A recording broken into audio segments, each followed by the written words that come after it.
बैठिए आप लोग। खुदावंद का शुक्र है कि आप लोगों ने खुदा की वर्शिप बहुत अच्छी तरह करी तन मन से, और खुदा इसके लिए आपको बहुत बड़ी बरकत भी देगा। खुदावंद यीशु मसीह के मधुर मीठे नाम में आप सबको सलाम। कैसे हैं आप लोग? अच्छे रहना चाहिए ना, खुश रहना चाहिए। आज का जो टॉपिक है वो नम्रता और दीनता, और इसका मुख्य पद है मत्ती रचित सुसमाचार 11 बाब पद 29। मत्ती 11:29 पढ़िए जरा।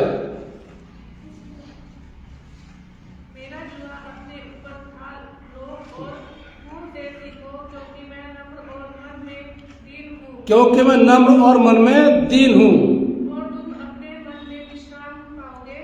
अपने मन में विश्राम पाओगे। थैंक यू सिस्टर, दबर कर दे आपको।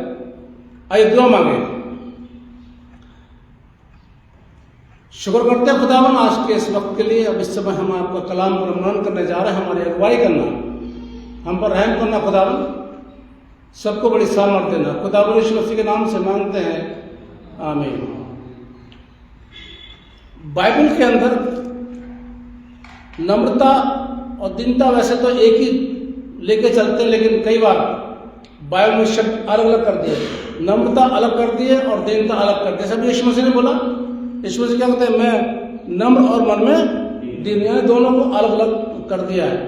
ये दीनता पर थोड़ा बड़े की मात्रा लग गई है, गलती से छोटे की लगनी चाहिए थी, कोई बात नहीं, हो जाता वो, सॉरी, छोटे की लग गई, बड़े की लगनी चाहिए थी।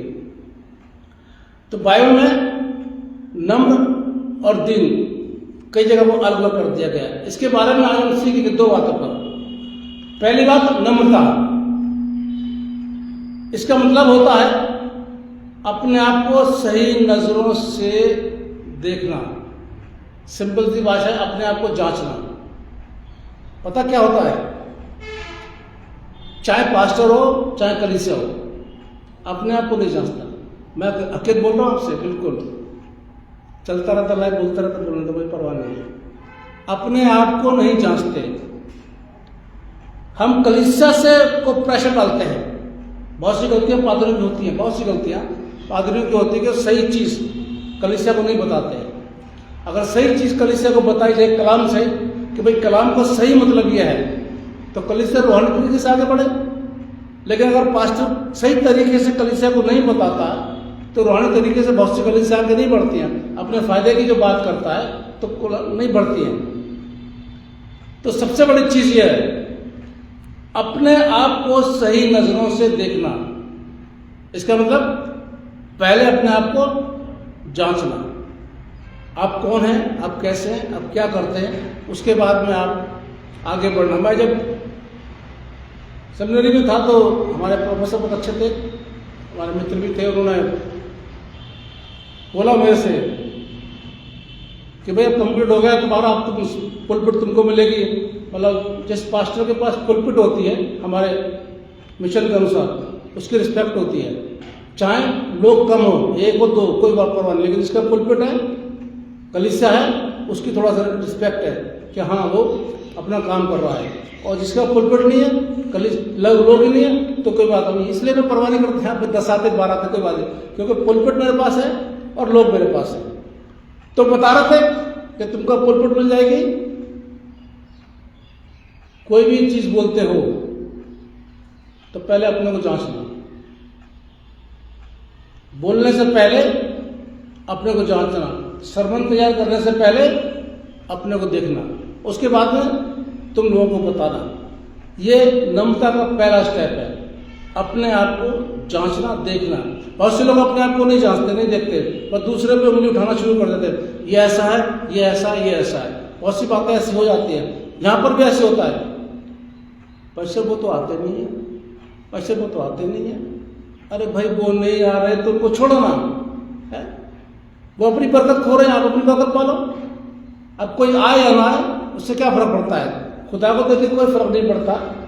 लेकिन वो ना कि भाई अपने आप को देखो, तुम आ रहे हो, दूसरा नहीं आ रहा कोई बात नहीं, लेकिन तुम आ रहे हो, तुम भी तो नहीं आ रहे, तो तुम्हारे में क्या फर्क पड़ जाएगा। अब कई एक पास्टर क्या होते हैं, कलीसिया को बोल दिया और फिर अपने खुद गायब हो जाते हैं।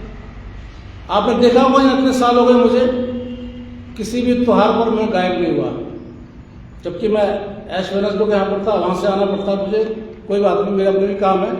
लेकिन मुझे पता है कि आज ऐश वेडनेसडे है, आराधना होती है, अभी तक होती चली आई है, जब से ये चर्च खुला है दोबारा से होती चली आई है, होगी, चाहे 1 हो और चाहे 100 हो, कोई फर्क नहीं पड़ता, आराधना होगी। तो सबसे पहले हर पास्टर को अपने आप को जांचना, उसके बाद में कलीसिया वाले अपने आप को जांचें कि जो संदेश दिया गया है क्या उससे मेरे अंदर कोई कमी तो नहीं है, और कमी है तो उसको दूर करना, ये नम्रता का पहला स्टेप है। उसके बाद में अपने आप को बड़ा न दिखाना। कई बार होता है ना, हम अपने आप को बड़ा दिखाते हैं, हम है जी, बस हमें और कोई दूसरा नहीं है। नहीं, अपने आप को बड़ा नहीं दिखाना, ये सोचना कि मेरे सामने जो है वो मुझसे बड़ा है। आप जानते हैं जब मैं सरमन तैयार करता हूँ, मैं कई बार बोल चुका, मैं इस सोच के करता हूँ कि मेरे आगे सामने जो बैठे वो मुझसे ज़्यादा अक्लमंद है, मुझसे ज़्यादा ज्ञानी है, और इसलिए मैं डिफेंड नहीं खाता, क्योंकि मुझे पता है कि आप लोग मुझसे ज़्यादा ज्ञानी हैं। अब चाहे हो या ना, लेकिन मैं जानता हूँ आप लोग ज्ञानी हैं, मैं समझता हूँ, और इसलिए मैं उसी हिसाब से इसको तैयार करता हूँ कि कोई मुझे पकड़ ले ना पाए। इतने साल की मिनिस्ट्री हो गई, बड़े बड़े वो आए ज्ञानी मुझे समझाने के लिए, पकड़ने के लिए, लेकिन वो काबू नहीं आ पाए, तो पीछे हट गए बिल्कुल। अरे भाई साहब, आपसे तो नहीं कर सकते, आप तो सारी बातें एकदम निकाल देते बाहर, ठीक है। तो अपने आप को जांचना और अपने आप को छोटा बना कर रखना, और दूसरे को हमेशा बड़ा रखना, चाहे वो आप कैसा भी क्यों ना हो, आपके उससे मतभेद कैसे भी क्यों ना हो। अब मेरे मतभेद आप लोगों से नहीं मिलते, बिल्कुल नहीं मिलते, कईयों से मिलते नहीं, बिल्कुल नहीं मिलते, क्योंकि मेरी परवरिश रूहानी तरीके से हुई है। मैं तो अपने दादा दादी के टाइम से देखते चला रहा हूँ, छोटा था उस समय, तो बहुत छोटा था, छोटे छोटे बच्चों की तरह था, देखता था दादा दादी उठते थे सुबह, बाइबल पढ़ते थे, एक कोरस गाते, दुआ पढ़ते, फिर अपना काम करते थे। हमसे नहीं बोलते थे बिल्कुल भी, ना पापा से किसी नहीं बोलते थे, कि आपने अपना किया और अपना काम शुरू कर दिया।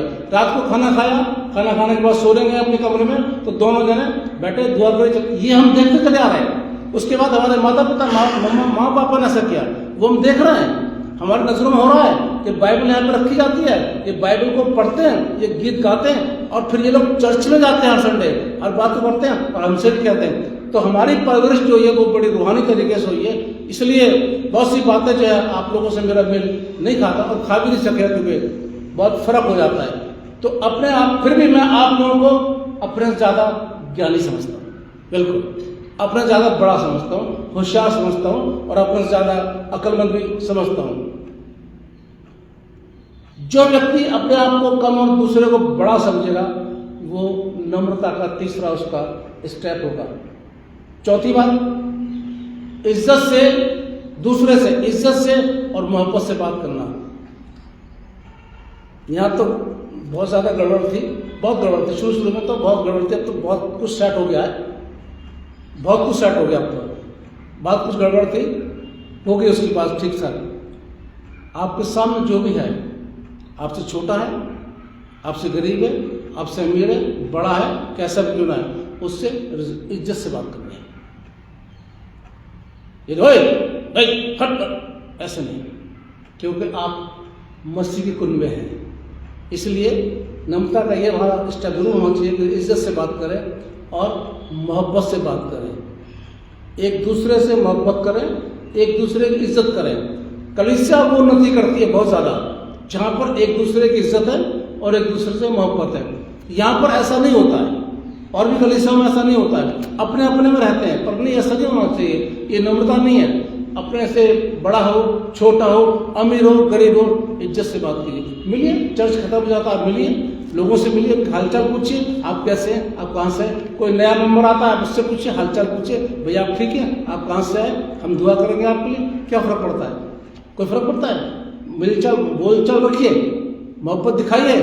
जब मोहब्बत आप दिखाएंगे तो वो सामने वाला सोचेगा नहीं, ये लोग सच में मसीह लोग हैं। और इसके बाद कलीसिया के बाद आप जहाँ पर रहते हैं, जहाँ काम करते हैं, जो मैं मानता हूँ कि आप लोगों के आसपास अन्य जाति के लोग बहुत से रहते होंगे, मैं मानता हूँ, और जिस जगह आप रहते हैं मान लीजिए आप अकेले मसीह हैं और बाकी सब अन्य जाति के लोग हैं, तो कैसे रहेंगे फिर आप? है? वो करने दीजिए, वो जो कर रहे हैं करने दीजिए। यीशु मसीह क्या बोलता, ये लोग मूसा की गद्दी पर बैठ गए, ये जो करें वो तो मत करना, सुन लेना इनकी तुम सुन लेना, लेकिन वो जो ये करते हैं वो मत करना। बात खत्म। आपसे आपके पड़ोसी कुछ कहते सुन लीजिए, लेकिन जो वो करते हैं वो मत करिए। आप उनसे इज्जत से बात करिए। आप कैसे हैं, टाइम वेस्ट करिए, कोई नहीं करता। आप देखिए, आप कहते पैसा अपनी तारीफ कर, क्यों करता हूँ, क्योंकि मेरे साथ ऐसा होता है, मेरे साथ ऐसा होता है इसलिए बोलते हैं। अभी आप वहाँ चले जाएंगे, जिस जहाँ यहाँ पर जिस जगह भी रहा, सब ऐसे बिल्कुल सर झुका के बात करने, सभी निकलते अलावा किसी घर में नहीं बैठते, बिल्कुल नहीं जाते घर बैठने के लिए, वो ठटकलियाँ नहीं करते, आज तू ऐसा कुछ नहीं करते, ना ही कोई चीज़ मांगते हैं किसी से भी। अभी निकलते हैं हम लोग, जब नए यहाँ से निकलते हैं, इनसे सब ओल्ड लेडी जितनी भी है, अरे बेटा बैठो चाय पी लो, अरे बेटा तुम कैसे हो, बड़ी मेहनत करते हो। चलते 2-3 लोग तो बोलते गुड मॉर्निंग साहब, मैं समझ जाता हूँ कि इनको पता है, इज्जत करते हैं, हम भी उनकी इज्जत करते हैं, हमारा सर झुक जाता है। ऐसे मुझसे उम्र से बड़े लोग मुझसे नमस्ते करते हैं, मैं भी कर लेता हूँ, क्या फर्क पड़ता है, उनको पता है।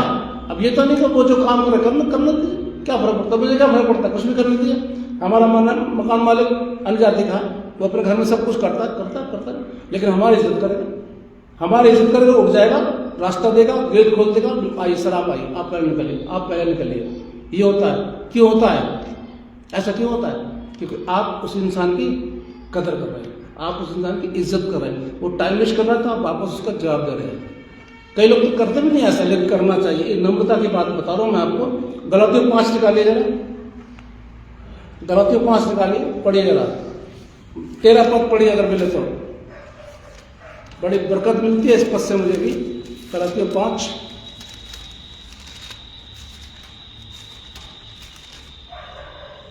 पद 13। हे भाइयों, तुम स्वतंत्र होने के लिए तुम स्वतंत्र होने के लिए बुलाए गए। 1 मिनट बेटा।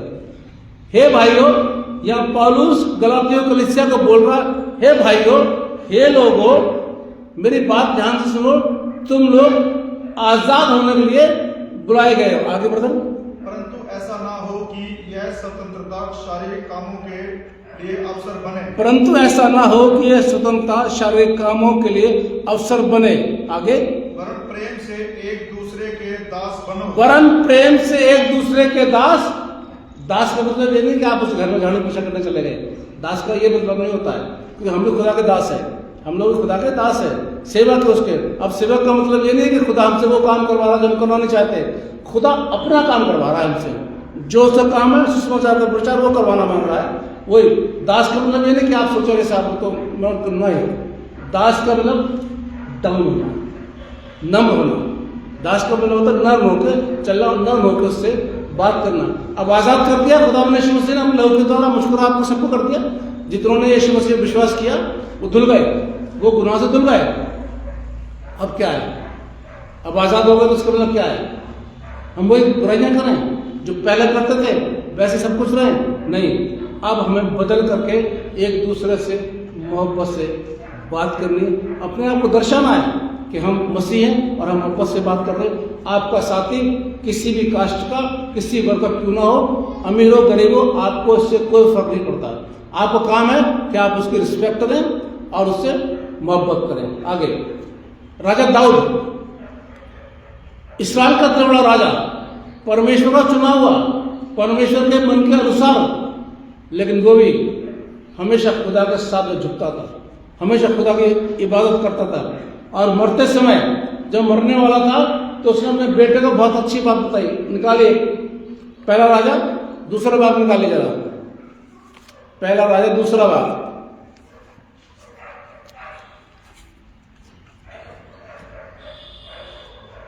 पद 3 जरा पढ़िए। और जो कुछ तेरे परमेश्वर यहोवा ने तुझे सौंपा है, और जो कुछ तेरे परमेश्वर यहोवा ने तुझे सौंपा है, उसकी रक्षा करके उसकी मार्गों पर चला करना। और जैसा मूसा की व्यवस्था में लिखा है, और जैसा मूसा की व्यवस्था में लिखा है, वैसे ही उसकी विधियां और उसकी विद्या और आज्ञाओं और नियमों और चेतावनी का पालन करते रहना, जिससे जो कुछ तू करे, जिससे जो कुछ तू करे, और जहां कहीं तू जाए, उससे तू सफल होए। उसमें तू, ये कौन कह रहा है? बाप।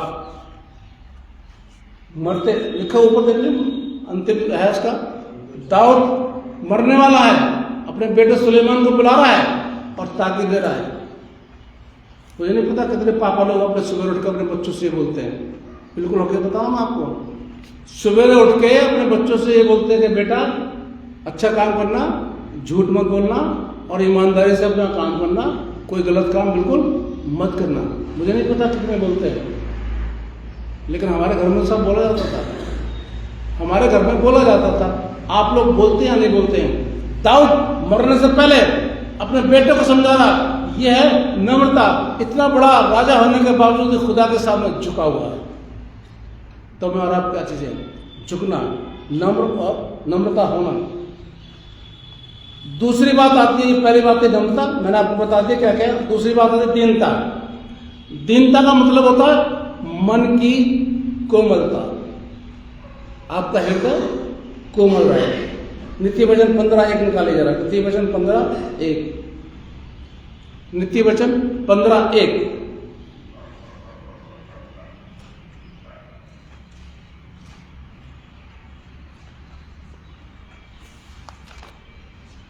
कोमल उत्तर सुनने से जी, कोमल उत्तर सुनने से गुस्सा ठंडा हो जाता है। गुस्सा ठंडा हो जाता है। देखिए साहब, मन की कोमलता यानी कोमल उत्तर सुनने से गुस्सा ठंडा हो जाता है। और आगे बढ़कर,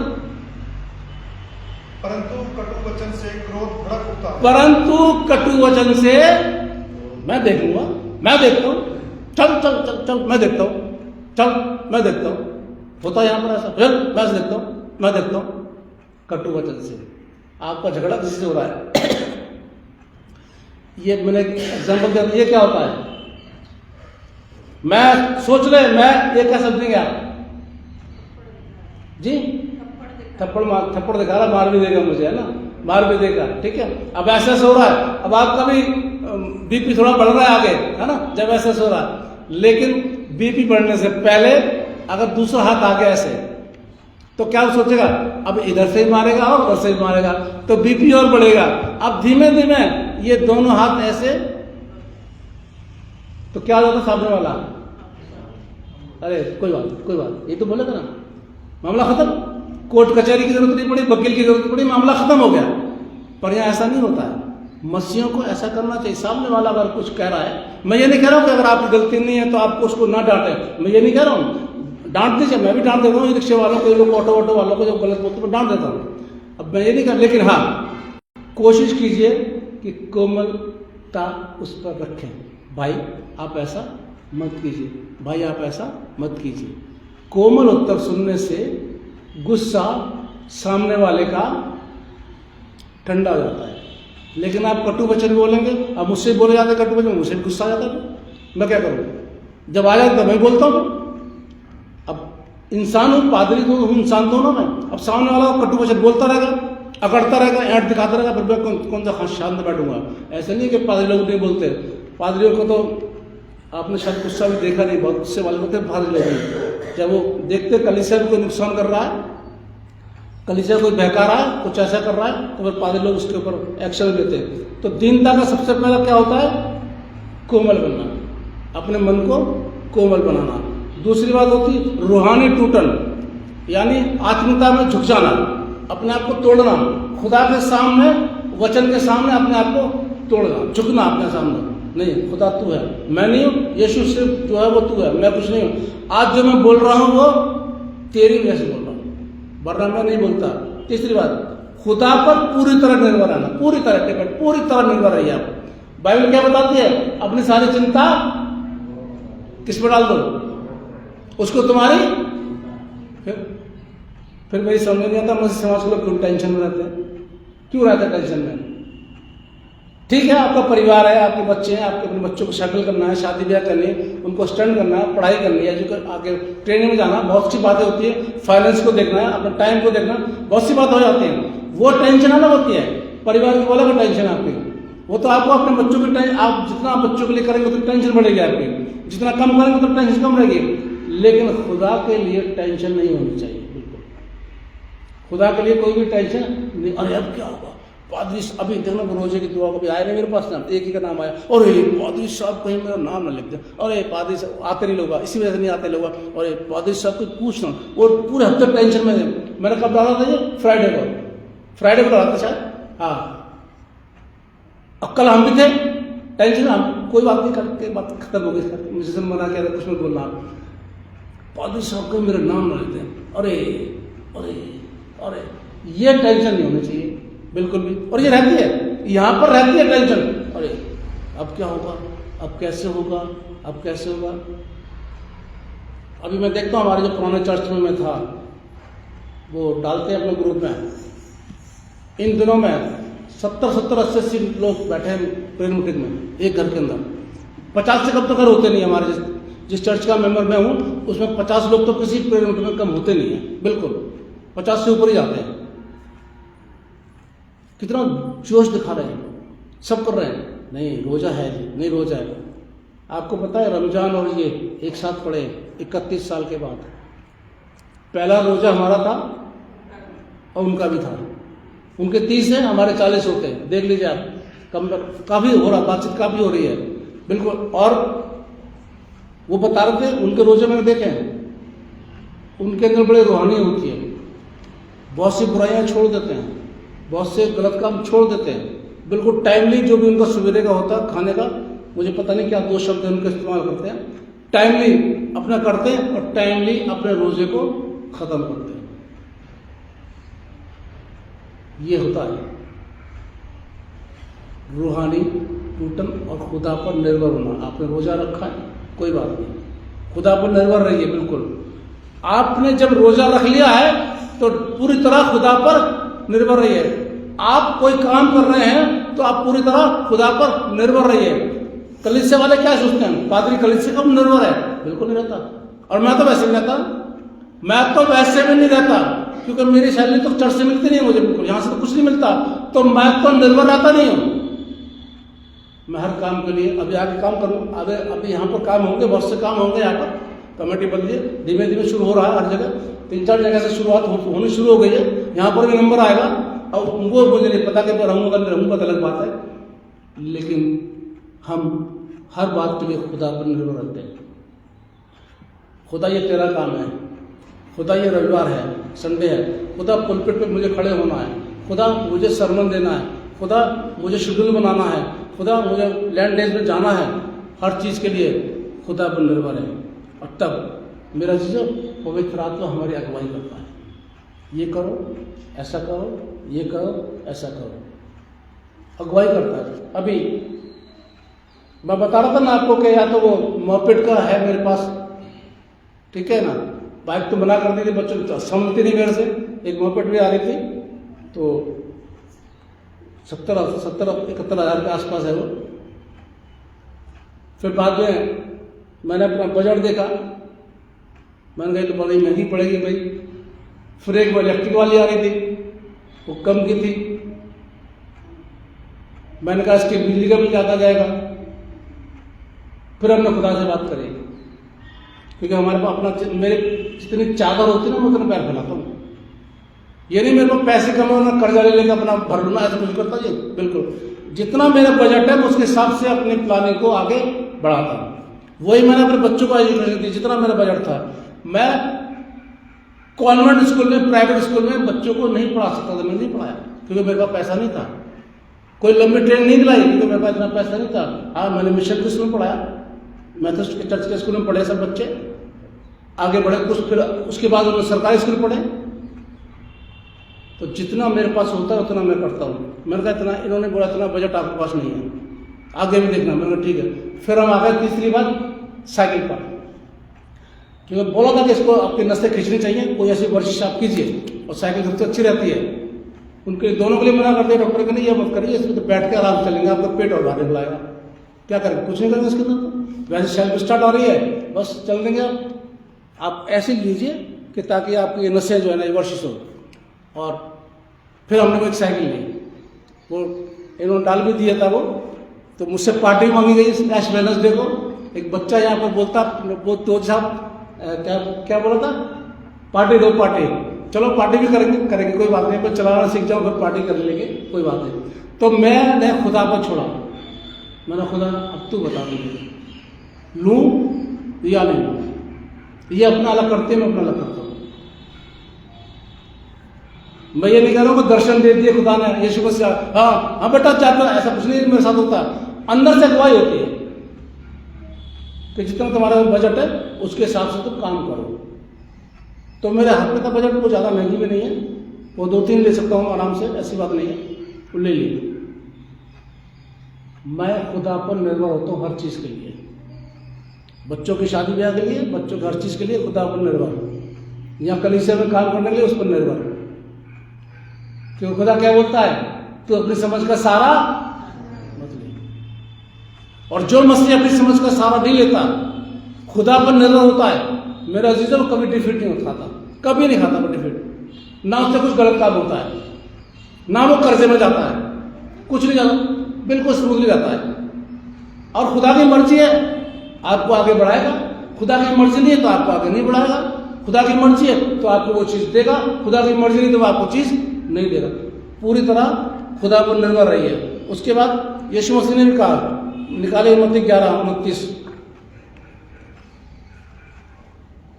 दीनता का मतलब कोमलता होना चाहिए, मन की कोमलता होनी चाहिए, रूहानी टूटन होना चाहिए और खुदा पर निर्भर होना चाहिए। अब निकाले मत्ती 11:29 पढ़े जाएगा, मुख्य पर पढ़ा गया था। ये तो सबको याद है। यीशु मसीह कहते हैं, ये सब परिश्रम करने वाले और कोसते हुए लोगों, मेरे पास आओ, मैं तुम्हें आराम दूंगा। मेरा जुआ अपने ऊपर उठा लो और मुझसे सीखो, क्योंकि मैं नम्र और मन में दीन। सीखो, उससे सीखो। आगे फिलिपियों 2:7-8 पढ़िए, जो पढ़ा गया फिलिपियों 2:7-8। वरन अपने आप को ऐसा शून्य कर दिया, वरन अपने आप को उसने ऐसा शून्य कर दिया और दास का स्वरूप धारण किया। और दास का स्वरूप देख लीजिए साहब, यीशु मसीह के लिए बोला जा रहा है पौलुस, यीशु मसीह गवाही देगा, अपने आप को बिल्कुल जीरो कर दिया। किसने? यीशु मसीह ने। यीशु मसीह कौन है? मालिक, खुदा का बेटा, ईश्वर। वो अपने आप को बिल्कुल शून्य कर रहा है। ब्रदर आगे पढ़िए। और मनुष्य की समानता में हो गया, और मनुष्य की समानता में हो गया। आगे, और मनुष्य के स्वरूप में प्रकट होकर, और मनुष्य के स्वरूप में प्रकट होकर अपने आप को दीन किया, और अपने आप को दीन किया, और यहाँ तक आज्ञाकारी रहा, और यहाँ तक आज्ञाकारी रहा कि मृत्यु हाँ, क्रूस की मृत्यु भी सहली। क्रूस की मृत्यु भी सहली। किसने? मैं अभी झाड़ू लगाने के लिए बोलूंगा तो आप लोग भाग जाओ निकलते। यहाँ कभी कभी अकेला जाता तो सामान उठाना पड़ता है, सीधे भागते हो, सीधे। एक आध दो जो करते काम। और वो क्या कर रहा है? वो तो क्रूस पर मर रहा है। किसके लिए? अपने लिए थोड़ा मरा था कोई, हमारे लिए, आपके लिए। इतना दीन हो गया, इतना झुक गया, बिल्कुल इंसानों की तरह हो गया, क्योंकि खुदा की आज्ञा थे। इसलिए मैंने बताया ना, खुदा पर निर्भर रहिए, जो आपको बोलेगा वो करिए, फिर आप विजय हासिल करेंगे। उसके बाद रूहानी कोमलता, अपने आप को खुदा के हाथों में सौंप देना, बेइज्जती में शांति रखना। कितने लोग शांति रखते हैं? बेइज्जती जब होती है आपकी तब चुप हो जाते हैं। कितने लोग रखते हैं? नहीं रख पाते, मैं भी कभी कभी नहीं रख पाता, लेकिन रखना चाहिए। आपकी बेइज्जती कर रहा है कोई तो आप शांत रहिए। मैं पढ़ रहा था कि लिखा होता कि चुप्पी जो होती है वो सबसे बड़ी ताकत होती है। खामोश हो जाइए, सामने वाला अपने आप कमजोर हो जाएगा।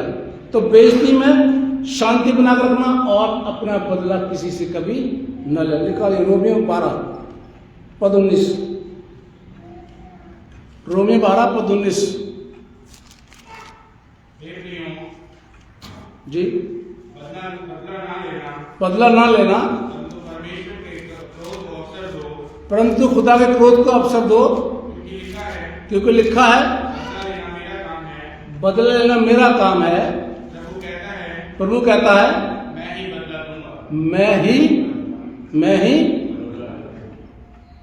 कभी कभी मेरे साथ ऐसा हो जाता है कि सामने वाला कुछ ज़्यादा ही अपने आप को होशियार समझता है, नुकसान करता है, मैं खामोश हो जाता हूँ, धीरे बिल्कुल शांत रहता हूँ एकदम, बिल्कुल। कुछ दिनों बाद मालूम पड़ता है कि खुदा ने कुछ नोच कर दिया, मेरा और आपका काम बदला लेना नहीं है, क्योंकि हम लोग कौन है? मसीह लोग हैं, हमारी इज्जत है, समाज के अंदर लोग हमें रिस्पेक्ट देते हैं, हम मसीह हैं। मसीह लोगों का काम नहीं है कि वो बदला लें, मसीह लोगों का काम क्या है? अपना बदला खुदा पर छोड़ दे, तू देख ले भाई क्या करना है क्या नहीं करना है, और खुदा अपने तरीके से उस इंसान से बदला लेता है बदला, ऐसी बात नहीं लेता है बदला, ऐसा लेता है कि बस कुछ न पूछे बेहाल कर देता है, तजुर्बा हमारा है, देखते रहते सब चीज़ें। आप कभी भी अपना बदला मत लीजिए, आपकी बेइज्जती होती है, आप शांत रहिए, खामोश रहिए, कोई बात नहीं, ठीक है। यीशु ने क्या है? यीशु ने भी देखिए नम्र और दीन को अलग अलग किया। मत्ती 5 निकालिए जरा, मत्ती 5,